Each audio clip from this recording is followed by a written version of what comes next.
D'abord, écoutez Martial Sadier, qui est le député maire de Bonneville, alors qu'il y a une autre belle histoire à nous conter. C'est un projet de territoire, cette fois dans l'arrière-pays genevois. Et c'était compliqué chez vous? Non, je situe mal. Corrigez-moi. Hein, c'est... Non. Je faisais un clin d'œil à l'arrière-pays genevois qui est également dans la salle. Oui, alors c'était compliqué chez vous. Vous avez dû faire face, vous aussi, à une sorte d'explosion démographique, dans le fond, avec une rivière, l'Arve, Martin Guépraud le disait tout à l'heure, qui était quand même en mauvais état. Vous pouvez nous parler de cette histoire? Oui, en effet. Merci, madame. Bonjour à toutes et à tous. Je remercie les organisateurs de nous avoir sollicités. Et je voudrais vous dire que tout ce que je vais maintenant énoncer, nous le devons à l'Agence de l'eau, au Conseil général de la Haute-Savoie, au Conseil régional Rhône-Alpes, à l'État, à l'Union européenne, à la ville de Genève, aux maires et présidents de PCI et donc à l'ensemble des populations du bassin que je représente. Ce bassin, il a la particularité de partir du sommet du Mont Blanc, donc à 4810 mètres d'altitude, et d'aller jusqu'à la confluence de l'Arve, qui naît donc au Mont Blanc et qui se jette dans le Rhône, mais à Genève. En confédération helvétique, d'où la présence de la ville de Genève comme partenariat de cette belle aventure. Voilà, 20% du territoire est couvert par des glaciers, par la neige éternelle, ce qui fait que l'Arve fait partie des rares rivières en Europe qui est classée dans les rivières avec un régime dit glaciaire, ce qui veut dire que la particularité, c'est que nous connaissons, nous les crues, au printemps et en été, au contraire de toutes les autres rivières en France, en Europe et dans le monde qui ne sont pas dans cette catégorie glaciaire. Deuxième caractéristique du bassin que je représente, c'est qu'il fait 106 communes. Il fait à peu près 50 à 55% de la surface du département. Et il est caractérisé par de fortes variations. Il y a 400 000 habitants permanents, mais il y a 400 000 lits touristiques, première caractéristique. Donc, des changements de population extrêmement forts. Je rappelle que la ville de Chamonix compte à peine 10 000 habitants au classement des communes, mais qu'il y a 100 000 lits touristiques et que ces 100 000 lits touristiques sont pleins 8 mois sur 12. Donc, première caractéristique, forte saison touristique d'été comme hiver, qui pèse très fortement sur un certain nombre d'éléments concernant la pollution potentielle des cours d'eau. Deuxième caractéristique, concentration urbaine en fond de vallée, agglomération annemassienne, Genève bien sûr, agglomération de Cluse-Bonneville et puis le secteur de Sallanches-Passy, caractérisé également par la présence de nombreuses stations de ski, donc avec là aussi potentiellement des liens entre le fond de vallée et le haut de vallée, et caractérisé également par l'industrie du décolletage et de la mécatronique qui est concentrée en totalité dans le bassin versant, caractérisé enfin par l'agriculture de montagne puisque l'appellation reblochon n'est pas seulement dans ce bassin versant, mais en grande partie dans ce bassin versant, donc avec potentiellement des pollutions agricoles, je dis bien potentielles, en tout cas des capacités de stockage pendant la période hivernale qui sont extrêmement importantes. L'ensemble de ces caractéristiques, la puissance de Genève, la saison touristique d'été-hiver, la présence des stations de ski, de l'attractivité du Mont Blanc, du décolletage, fait de ce bassin de vie la deuxième croissance démographique de France, puisque nous prenons la Haute-Savoie 10 000 habitants par an, et à l'intérieur de la Haute-Savoie, c'est ce bassin de vie qui doit absorber, subir, on l'appelle comme on veut, potentiellement la plus grande partie de ces 10 000 habitants. L'autre caractéristique, c'est que sur les 2 siècles passés, ce bassin de vie est probablement en France celui qui a connu le plus de catastrophes ayant engendré la mort d'êtres humains liés aux colères de la rivière. Dans ce bassin versant, il y a la catastrophe des thermes de Passy, il y a la catastrophe de la poche d'eau de Saint-Gervais, il y a la catastrophe du Grand Bornand, et dernièrement, il y a eu, heureusement sans victimes, les inondations de Chamonix. Donc c'est un territoire comme d'autres, mais qui est très fortement marqué par le potentiel exprimé en termes de colère par la rivière. Enfin, c'est un territoire qui est bouleversé par l'évolution du climat, très fortement, avec le recul des glaciers et le rôle des glaciers, l'isotherme 0 degré. Lorsqu'il pleut, il pleut beaucoup plus haut qu'avant. Les glaciers ayant reculé, ils ne jouent plus le rôle d'éponge qu'ils jouaient auparavant. Et des glaciers qui reculent et l'isotherme qui recule, cela veut dire aussi des millions, peut-être des milliards de moraines glaciaires qui étaient avant stabilisées par le gel, qui ne le sont plus aujourd'hui, et donc des millions de mètres cubes de matériaux solides potentiellement mobilisables. Ce qui veut dire que nous passons d'un régime d'une rivière où une goutte d'eau qui tombait au Mont Blanc mettait quasiment une journée pour arriver jusqu'à Genève alors qu'elle met 5 à 6 heures de temps aujourd'hui. Et nous passons d'un régime d'une rivière qui avant véhiculait essentiellement de l'eau alors qu'aujourd'hui nous devons réfléchir avec une rivière qui véhicule autant de matériaux solides qu'elle ne véhicule potentiellement de l'eau. Enfin, l'être humain forcément est intervenu. Je vous ai parlé de la démographie, je vous ai parlé de l'industrie, je vous ai parlé de ces centaines de milliers de lits touristiques.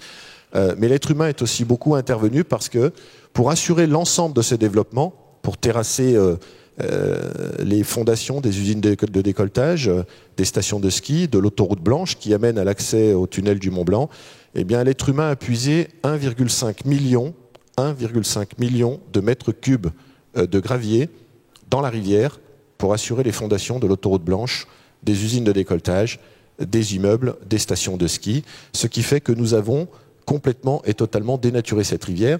Dans les années 1980-90, la rivière Arve était, entre guillemets, classée comme une des rivières les plus bouleversées de l'Union européenne. C'est à ce moment-là que mon prédécesseur, Michel Mélan, qui était député-maire de Bonneville à l'époque, arrive maire de Bonneville en 1983. De 1983, son premier mandat à 1989, ses ingénieurs lui disent « il y a un seul pont à Bonneville ». Il y en a plus depuis, mais maintenant, à l'époque, il n'y en avait qu'un. Il faut refaire le seuil du pont, monsieur le maire, sinon le pont va s'en aller. Qu'est-ce que les gens disent quand on est maire? On refait le seuil du pont. Michel Mélan est réélu maire en 1989 jusqu'en 1995. Et deuxième mandat, les ingénieurs reviennent le voir en disant il faut refaire le seuil du pont.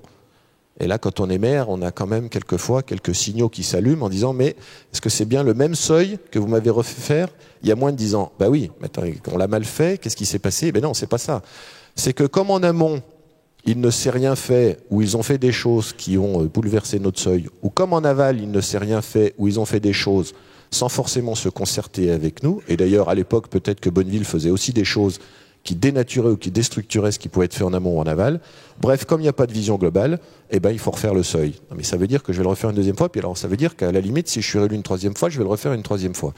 Et donc, à l'époque, le député maire de Bonneville a refait une deuxième fois le seuil, mais en même temps, il a amené tous ses collègues élus à se mettre autour de la table pour dire on ne peut pas continuer à faire chacun de notre côté et on ne peut pas continuer à ne pas avoir de vision globale et on ne peut pas continuer à avoir des analyses sur la pollution domestique qui sont catastrophiques et on ne peut pas continuer de ne pas travailler avec la société civile et d'associer les stations de ski qui jouent un rôle sur la pollution domestique ou d'associer les industriels de l'industrie du décolletage qui vendent des pièces dans le monde entier, qui eux aussi commencent à être interpellés par des normes ISO et dont on leur demande des comptes sur leur image et sur leur empreinte environnementale. Et donc il faut trouver un endroit pour se mettre tous autour de la table et que l'on fasse les choses ensemble. C'est comme ça que sous l'impulsion de Michel Mélan, à l'époque, en 1990, est née l'aventure du SM3A, le syndicat mixte de l'aménagement des abords de l'Arve. Il est né le contrat de Rivière-Arve à l'époque, qui s'occupait exclusivement de la colonne vertébrale de l'Arve, donc de la confluence de l'Arve dans le Rhône à Genève jusqu'au sommet du Mont Blanc, avec 3 volets principaux. La pollution domestique, donc remettre aux normes ou construire des stations d'épuration. La pollution industrielle, travailler avec les industriels du décolletage pour que lorsqu'ils font du traitement de surface, le traitement de surface c'est quoi? Après l'opération d'usinage de la pièce, il faut la traiter pour qu'elle ne rouille pas. Ce qui est utile, parce que quand vous conduisez une voiture, si la pièce elle rouille, ça dépend où est la pièce, ça peut être un peu dangereux. Voilà. Donc pour qu'elle ne rouille pas, on la traite en surface et on la traite avec, à l'époque, des produits qui étaient particulièrement toxiques et qui étaient rejetés dans la rivière. C'était comme ça à l'époque. Voilà. Et donc il faut qu'on mette les industriels. Donc deuxième volet, la pollution industrielle. Et puis troisième volet, eh bien, puisqu'il y avait eu des morts par le passé et qu'on avait des alertes, la sécurité des biens et des personnes. Ça a donné naissance à l'époque au plus gros contrat de rivière de France en volume. Il faisait 150 millions d'euros d'investissement, 150 millions d'euros d'investissement à l'époque, qui ont été faits, qui ont été entièrement réalisés. Et cette belle aventure nous a amenés jusque dans les années 2001, 2002, et c'est là qu'avec un certain nombre de collègues, je suis arrivé. J'ai pris la suite de Michel Mélan à la mairie de Bonneville en tant que député. Et en tant que président du SM3A, donc c'est très officiel, je suis un affreux cumulard, et donc j'ai présidé le syndicat mixte, et nous avons poursuivi à la fois sur 2 volets, le travail intensif, et nous avons essayé de garder l'avance que Michel Mélan et les maires de l'époque nous avaient donnée sur la colonne vertébrale. Et puis très rapidement, on s'est rendu compte que travailler exclusivement sur la colonne vertébrale avait des limites. Parce qu'on pouvait bien faire sur la colonne vertébrale, mais tant que les affluents, eux, n'avaient pas la même vision globale, ne se préoccupaient pas des mêmes projets, des mêmes préoccupations, des mêmes dossiers, et tant qu'eux n'arrivaient pas aussi à résoudre leurs problèmes, eh bien, on arrivait à la limite de l'exercice. Voilà. Et donc, j'ai pris mon bâton de pèlerin et j'ai fait le tour. Nous sommes passés, c'est là, de 44 communes à 106 communes. Et aujourd'hui, nous sommes un syndicat mixte dont l'ensemble des adhérents sont des EPCI à fiscalité propre qui ont pris la compétence eau et milieu aquatique. C'est peut-être là la principale particularité, c'est-à-dire que nous avons peut-être 10 ou 15 ans d'avance sur la loi qui est en train d'être discutée au Parlement. Les EPCI adhèrent au syndicat mixte. Nous sommes en discussion avec le Conseil régional et le Conseil général parce qu'à titre personnel, je pense que la boucle serait bouclée lorsque ce syndicat mixte deviendrait un syndicat mixte ouvert, monsieur le vice-président de la région, dans lequel la région et le Conseil général prendraient toute leur part, puisqu'ils sont partenaires autant qu'ils soient dedans. Et l'autre particularité, c'est que le périmètre de ce syndicat mixte a aussi la reconnaissance, puisqu'il est EPTB sur le même périmètre, il porte le volet opérationnel puisqu'il porte le PAPI, il porte les TRI, il porte la pollution de l'air puisqu'il porte le PPA, il porte, parce que la liste est assez longue, l'ensemble de la mise en œuvre des contrats de rivière de ces affluents ainsi que la colonne vertébrale de l'Arve. Il porte de la recherche scientifique sur les pollutions diffuses, notamment une recherche européenne sur les pollutions médicamenteuses suite à la construction d'un nouvel hôpital. Il porte une recherche scientifique européenne sur le rôle de la forêt pour la protection de l'eau potable. Il porte une recherche scientifique européenne sur l'évolution du climat dans les zones glaciaires et notamment être capable d'anticiper un orage en altitude et en fonction de l'isotherme, qu'un logiciel puisse nous traduire dans la rivière combien il y aura de mètres cubes d'eau et de mètres cubes de matériaux solides en fonction de la hauteur de l'isotherme 0 degré. Cette EPCI porte, et c'est le lien particulier que nous avons avec nos habitants, un chemin qui chemine tout le long de la rivière. Nous en avons construit 80 km sur les 120 km. C'est le chemin Léman-Mont-Blanc. On part du lac Léman, Genève, pour aller jusqu'au pied du Mont-Blanc en vélo, en VTT, non goudronné, bien évidemment, puisqu'il traverse un certain nombre de zones. Le syndicat porte les démarches Natura 2000, puisque c'est assez logique. Le syndicat s'est doté la capacité d'acheter les zones les plus stratégiques, à la fois en ce qui concerne l'accès à la rivière pour protéger les biens et les personnes, mais surtout, nous avons acheté la totalité des zones de divagation et de respiration de la rivière. Partout où la rivière peut déborder pour protéger les biens et les personnes, partout où la rivière peut déborder, se calmer et percoler, alimenter les nappes phréatiques sont aujourd'hui propriété du SM3A. Nous sommes propriétaires de près de 400 hectares de terrain que nous avons achetés, soit à l'amiable, soit par expropriation, c'est-à-dire qu'il y a eu la volonté politique d'assumer l'expropriation auprès des particuliers, ce qui n'est jamais chose facile. Nous avons un projet d'écopôle pour traduire tout ce que je viens de vous dire, du sommet du Mont Blanc jusqu'à Genève, depuis une vingtaine d'années. Il y a une maturité chez les élus. Je pense qu'il y a une maturité dans la population. Ça ne viendrait à personne de remettre en cause ce qui est fait dans la vallée de l'Arve. Je voudrais vous dire que tout est voté à l'unanimité. Il y a, vous l'imaginez bien, dans un bassin comme celui-ci, des gens de droite, de gauche, des gens verts, des gens du centre. Il y a l'unanimité, c'est un sujet qui fédère tout le monde. Enfin, dernier gros élément, et j'en termine par là, c'est que cette structure nous a permis d'avoir 15 personnes dédiées à l'ensemble des enjeux, 15 personnes dont 10 ingénieurs qui sont chacun spécialisés sur des sujets particuliers. Comment aurions pu, nous, même à travers les EPCI, nous doter d'autant de puissance de feu pour relever les défis, c'eût été tout simplement impossible. Donc c'est aussi un dernier avantage. Le budget de fonctionnement, les cotisations appelées sont de 2,5 millions d'euros par an au syndicat, versés par les communes. Nous obtenons à peu près le double avec les partenaires, ce qui nous fait un budget de fonctionnement d'environ 5 millions d'euros. Et nous faisons à peu près entre 10 et 15 millions d'euros d'investissement avec les partenaires chaque année. Je peux donc que saluer l'ensemble des femmes et des hommes qui ont permis cette réalisation. Aujourd'hui, la rivière Arve est quasiment dépollué sur le plan industriel. Sur le plan domestique, nous sommes sur une courbe de progression extrêmement forte. Nous nous attaquons aux pollutions diffuses. Nous sommes capables de relever les défis comme le tunnel des Posettes à Chamonix ou comme la poche d'eau de Saint-Gervais ensemble. Donc, comme je vous le disais, il y a une certaine maturité.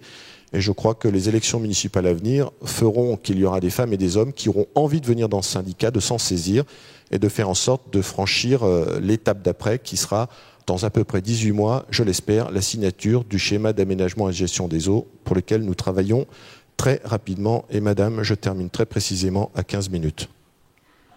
Ouais. Moi, je peux dire que bravo. En tout cas, merci beaucoup pour ce deuxième exemple de volonté politique et de réalisme. Voilà, une énergie qui a fédéré tout le monde.